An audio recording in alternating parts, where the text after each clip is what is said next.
Hello साथियों, स्वागत है आपका। आज हमने ज्योग्राफी का एक छोटा लेकिन बहुत ही इंपॉर्टेंट टॉपिक उठाया है, जो कि है हिमालय नदियों और प्रायद्वीपीय नदियों के बीच के अंतर को बताता है।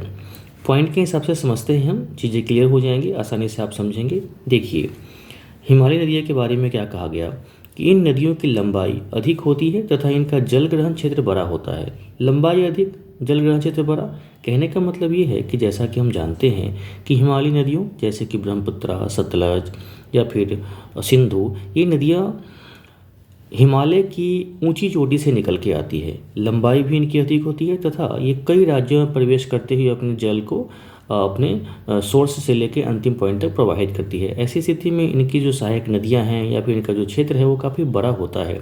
ऐसी स्थिति में इनका जल ग्रहण क्षेत्र क्या है, बड़ा हो जाता है, ताकि तथा साथ ही ये नदियाँ जो है वो लंबी हो जाती है। जबकि प्रायद्वीपीय नदियों के साथ ऐसा नहीं है। ये नदियाँ अपेक्षाकृत कम लंबी है तथा इनका जल ग्रहण क्षेत्र छोटा है। आपने देखा होगा जो प्रायद्वीपीय नदियाँ हैं उनका मोस्टली सबों का जो सोर्स है, निकलने का जो सोर्स है वो पश्चिमी घाट पहाड़ियाँ हैं। पश्चिमी घाट पहाड़ियों की ऊंचाई ही कितनी है, 1200 से 1500 मीटर के आसपास। ऐसे में उनका ऊंचाई बहुत ही कम है, लंबाई भी कम हो जाती है। ठीक है, दूसरे पॉइंट को समझते हैं। हिमालय नदियों की बात कर रहा हूँ। देखिए, इन नदियों में वर्षा के जल के साथ साथ हिम से भी जल की प्राप्ति होती है तथा ये 12 मासी या सदा नीरा कहलाती है। याद कीजिए, मैंने पिछले वीडियो में क्या बताया आपको। हमने देखा था कि हिमालय की निकलने वाले जो मैक्सिमम नदियां हैं वो हिम रेखा से ऊपर से आती है। हिम रेखा, आप पिछले वीडियो देखिए, उसमें आपका सब कुछ क्लियर होगा।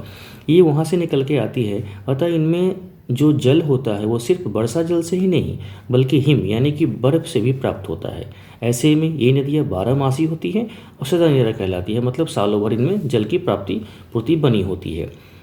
अब बात करते हैं प्रायद्वीपीय नदियों के दूसरे पॉइंट में। देखिए, ये क्या है, ये नदियाँ प्रायः मौसमी होती है तथा ये वर्षा जल पे आधारित होती है, आश्रित होती है, अतः गर्मियों में सूख जाती है। अपवाद एक कावेरी है। कावेरी की भी एक अपनी कहानी है, किसी दिन फुर्सत में उसे भी आपको बताऊंगा। अभी आप फिलहाल ये देखिए कि अपवाद में कावेरी है, क्योंकि कावेरी एकमात्र ऐसी प्रायद्वीपीय नदियाँ हैं जिसमें वर्ष भर जल भरा होता है, हिमालय नदियों की तर्ज पे, उसी के जैसे। ठीक है, तीसरे पॉइंट को समझते हैं। ये देखिए, ये अपने विकास की युवा अवस्था में है, अतः विसर्पण करती हैं, मार्ग बदलती हैं, गहरी घाटियाँ व गार्ज का निर्माण करती हैं।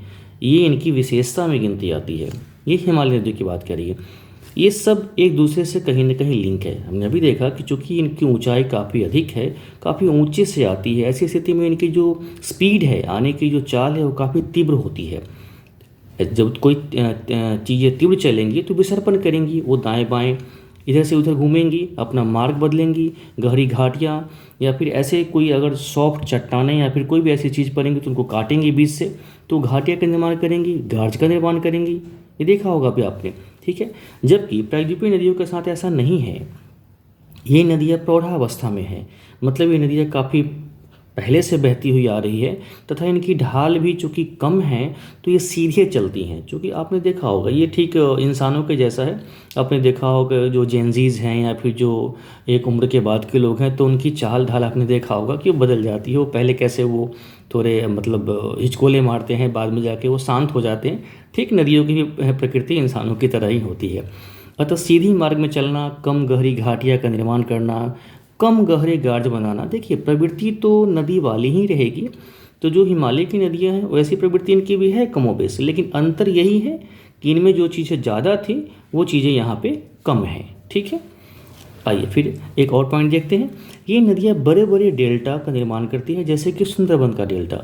देखा होगा आपने कि गंगा ब्रह्मपुत्र जब लास्ट में मिलती है तो सुंदरबन डेल्टा का निर्माण करती है। डेल्टा बेसिकली होता क्या है ना, कि जब नदी मान लीजिए चूँकि एक ऊंचाई से बहती हुई आ रही है, अभी आपने देखा कि नदियों का जो प्रवेग है, प्रवाह जो है वो काफ़ी तीव्र है। ऐसी स्थिति में नदियाँ अपने साथ गाद भी लेके आती है। गाद कहने का मतलब ये है कि मिट्टी है, बालू के कण हैं, रेत है या फिर छोटे टुकड़े हैं पहाड़ों के, उनको साथ में लेके आती है। अब ये जब एक चाल से लेके आती है, आगे चलते चलते क्या है ना कि जब वो नदी अपने अंतिम अवस्था में होती है, जब वो समुद्र में किसी मिलने वाली होती है, उससे पहले क्या करती है कि वो अपने उनकी चूँकि स्पीड थोड़ी कम होती है, तो यहाँ पे क्या होता है कि ये गाद जो है वो इकट्ठा होने लगते हैं। वो बालू, रेत के टीले वो इकट्ठा होने लगते हैं। ऐसी स्थिति में अब मान लीजिए कि यहाँ पे इकट्ठा हो गया, तो ये जो पानी है वो यहाँ से प्रवाहित ना होके इसके बगल से होने शुरू हो जाएंगी। राइट। इसके बगल से सूनी हो जाएंगी। एक ऐसा फ्लो बनते चला जाएगा, ऐसा एक फ्लो बनते चला जाएगा, कहीं कहीं मिलेंगे। आप इसको देखेंगे तो ये एक दीर्घ रूप में देखेंगे आप इसको, तो ये एक डेल्टा की भांति आपको प्रतीत होगा। देखिए, ज्योग्राफी में कभी भी कोई भी चीज़ एकदम से सटीक नहीं बताई जाती है कि हाँ ये तो डेल्टा बना नहीं, कोरोना तो आया नहीं। ज्योग्राफी में कुछ चीज़ें जो है ना आपको माननी पड़ती है, क्योंकि ये चीज़ें नेचुरली हो रही है, नेचुरल फिनोमिना है, तो आपको मानना पड़ेगा कि हाँ कुछ तो इमेज ऐसा शो हो रहा है, इसके आधार पर हमने उसका नाम रख दिया कि ये डेल्टा बन गया।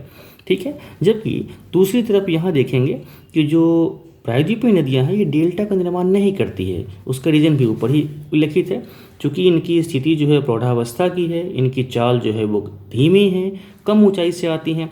ऐसी स्थिति में बहुत बड़े मात्रा में गाद नहीं लाएंगे, गाद तो लाएंगी लेकिन बहुत बड़े मात्रा में नहीं लाएंगी। ऐसी स्थिति में इनके गाद की जो प्रवृत्ति होगी वो कम होगी, कम ही इकट्ठा करेंगी।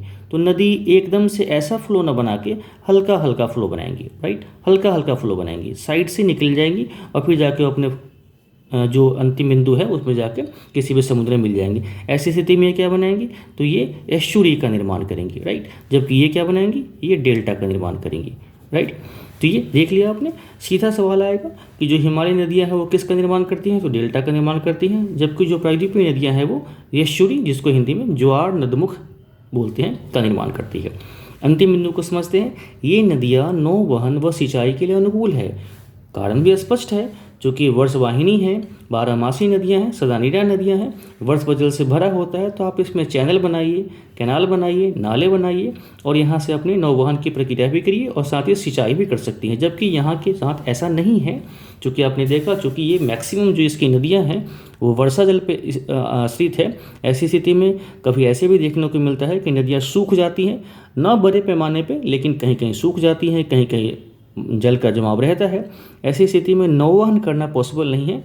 बात वही हो जाती है कि जब आप नाव पे चलेंगे तो हो सकता है नाव के ऊपर आपको एक बाइक भी लेकर चलनी पड़ेगी, तो कभी बाइक पे नाव, कभी नाव पे बाइक, तो ऐसा भी हो सकता है। तो सीधा ये समझे कि जो हिमालयी नदियां हैं ये तो नौवहन व सिंचाई के लिए अनुकूल है, जबकि जो प्रायद्वीपीय नदियां हैं वो सामान्यतः नौवहन व सिंचाई के लिए उतनी अनुकूल वनस्पति इसके नहीं मानी जाती है, राइट। तो मैंने कोशिश किया, छोटे से टॉपिक था, आपको क्लियर करने का। बाकी आप इसका नोट्स बनाएं और खुद से समझें। बाकी फिर से देखते हैं, आगे एक अच्छा टॉपिक लेते हैं, आपको समझाने की कोशिश करते हैं। चैनल से जुड़ें और जो भी सुझाव देना चाहते हैं दीजिए। Thank you so much.